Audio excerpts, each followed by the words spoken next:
আমি এই পর্যায়ে বক্তব্য রাখার জন্য অনুরোধ করছি জনাব আহসান হাবিব রাজু ভাই, স্বত্বাধিকারী আল বুরুজ ইন্টারন্যাশনাল।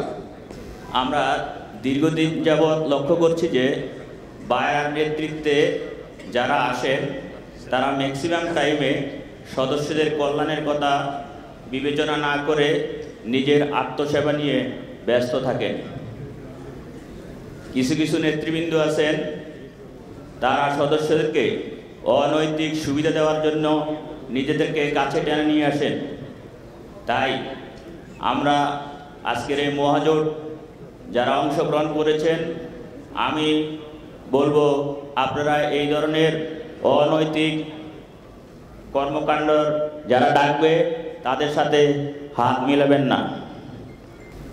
আপনারা আমাদের অতীত ইতিহাস সম্পর্কে অবগত আছেন। আমরা ড্রপ বক্স সিন্ডিকেটের আন্দোলন প্রতিহত করেছি, 10 সিন্ডিকেটের বিরুদ্ধে মামলা করেছি। আমি একজন 10 সিন্ডিকেটের বিরুদ্ধে মামলার বাদী ছিলাম।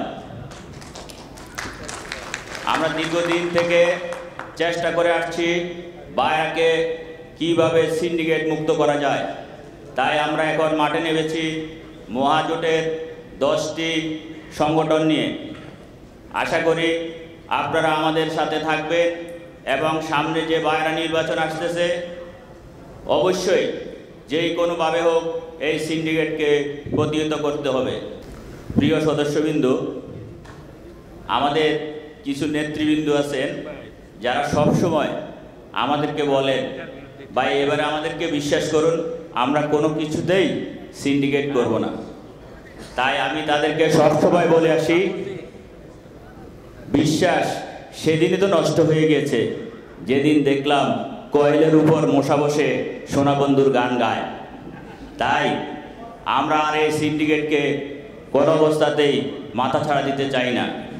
আপনারা ভালো থাকবেন, সুস্থ থাকবেন, আমাদের সাথে থাকবেন সে আশা ব্যক্ত করে আমি এখানে আমার বক্তব্য শেষ করছি। আসসালামু আলাইকুম।